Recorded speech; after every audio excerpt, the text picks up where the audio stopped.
आप देख रहे हैं मिस्टीरियस चैनल। इतिहास ने हमें ऐसी कई बातें बताई हैं जिन्हें जानकर हमें बेहद हैरानी हुई है। राजा महाराजाओं से लेकर बड़ी बड़ी खोज, आज सब कुछ इतिहास बनकर रह गया है, जिनके बारे में अक्सर हमें स्कूल कॉलेजों में पढ़ने को मिलता है और जिन्हें हम सदियों से सही मानते आ रहे हैं। लेकिन क्या हो अगर हम आपसे कहें कि इतिहास में कही गई वो बातें जिन्हें आज तक हम सदियों से सच मानते आ रहे हैं, असल में वो झूठ है या फिर उनके होने के कोई पुख्ता सबूत नहीं है। आज की इस वीडियो में हम इतिहास की ऐसी ही घटना के बारे में बात करेंगे जो असल में सच नहीं है। तो चलिए शुरू करते हैं। वास्को डिगामा ने की भारत की खोज। कई स्कूल कॉलेजों में ये पढ़ाया जाता है कि पुर्तगाली खोजकर्ता वास्को डिगामा ने साल 1499 में भारत की खोज की थी, मगर ये सत्य नहीं है। असल में वास्को डिगामा ने यूरोप से भारत की ओर जाने वाले समुद्री रास्ते की खोज की थी। हुआ यूं कि यूरोप अरब के देशों से मिर्च, मसाले इत्यादि सामान का व्यापार करता था, लेकिन उन्हें हमेशा एक सवाल सताया करता था कि आखिर अरब देश के व्यापारी ये सभी चीजें पैदा कहाँ करते हैं।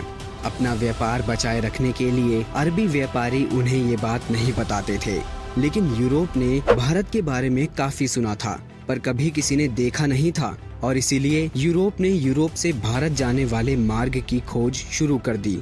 यूरोप से भारत जाने वाले 4 रास्ते थे, जिनमें से 2 काफी लंबे और जोखिम भरे थे।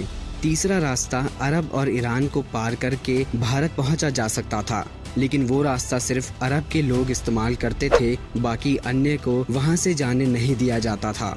यूरोप को भारत पहुंचने के लिए समंदर को पार करना ही आखिरी रास्ता था, जिसके लिए उन्होंने वास्को डिगामा को चुना और साल 1498 में डिगामा ने अपनी यात्रा शुरू की और 1499 में डिगामा ने यूरोप से भारत जाने वाले समुद्री रास्ते की खोज की, जिसे कुछ इतिहासकारों ने गलत तरीके से पेश किया और जिसमें उन्होंने ये कहा कि डिगामा ने भारत की खोज की थी। The great wall of China.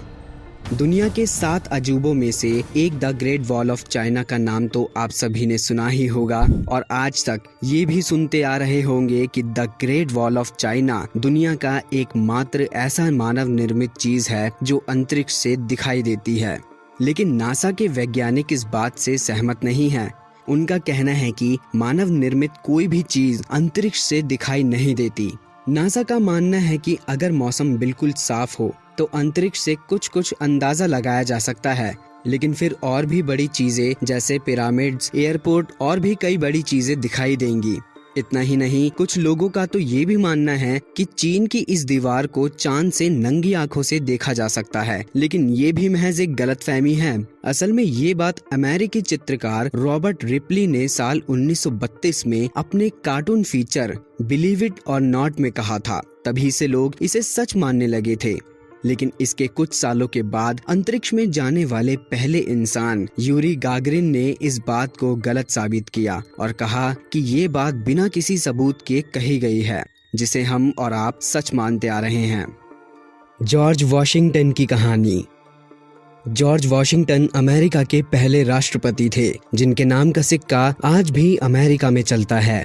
America में जॉर्ज वॉशिंगटन के बचपन की एक कहानी बड़ी प्रचलित है, जिसमें वो अपने पिता के चेरी का पेड़ काट देते हैं और जब उनसे पूछा गया कि पेड़ किसने काटा तो उन्होंने झूठ ना बोलते हुए सच बोलना ही सही समझा। ये कहानी इसलिए बताई गई थी कि लोगों को ये पता चले कि जॉर्ज हमेशा ही ईमानदार रहे हैं और अपने देश को भी ईमानदारी की राह पर ले चलेंगे। लेकिन ये जानकर आपको हैरानी होगी कि असल में जॉर्ज के बचपन में ऐसी कोई घटना हुई ही नहीं थी, बल्कि ये एक काल्पनिक कहानी थी जो अमेरिकी ऑथर मेसन लॉग विम्स द्वारा लिखी गई थी, जिसमें किसी प्रकार की सच्चाई नहीं है। प्लेन का आविष्कार।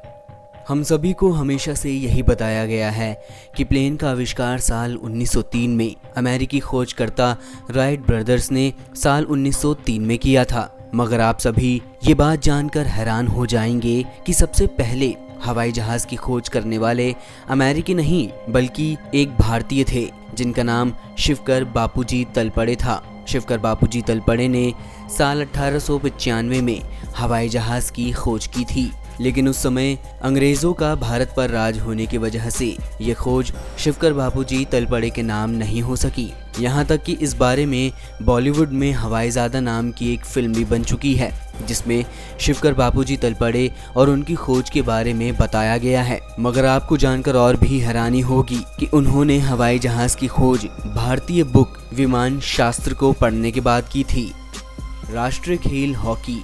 हमें बचपन से लेकर अभी तक यही पढ़ाया गया है कि हॉकी हमारा राष्ट्र खेल है, चाहे वो हमारी किताबें हों या फिर सरकारी वेबसाइट, हर जगह बस इसी बात का जिक्र किया गया है कि हॉकी हमारा राष्ट्र खेल है। मगर क्या हो अगर मैं आप सभी को कहूँ कि ये बात झूठ है, तो क्या आप यकीन करेंगे? मगर ये सच है कि हॉकी हमारे देश का राष्ट्र खेल नहीं है। इसका सबूत मिलता है एक RTI से, जो साल 2012 में 10 साल की ऐश्वर्या पराशर द्वारा की गई थी, जिसमें उन्होंने ये पूछा कि कब हॉकी को भारत के राष्ट्रीय खेल के रूप में दर्जा मिला है। तो जवाब में केंद्रीय मामलों के अवर सचिव SPS तोमर ने कहा कि उनके पास ऐसा कोई रिकॉर्ड नहीं है जिसमें ये लिखा हो कि हॉकी हमारे देश का राष्ट्र खेल है।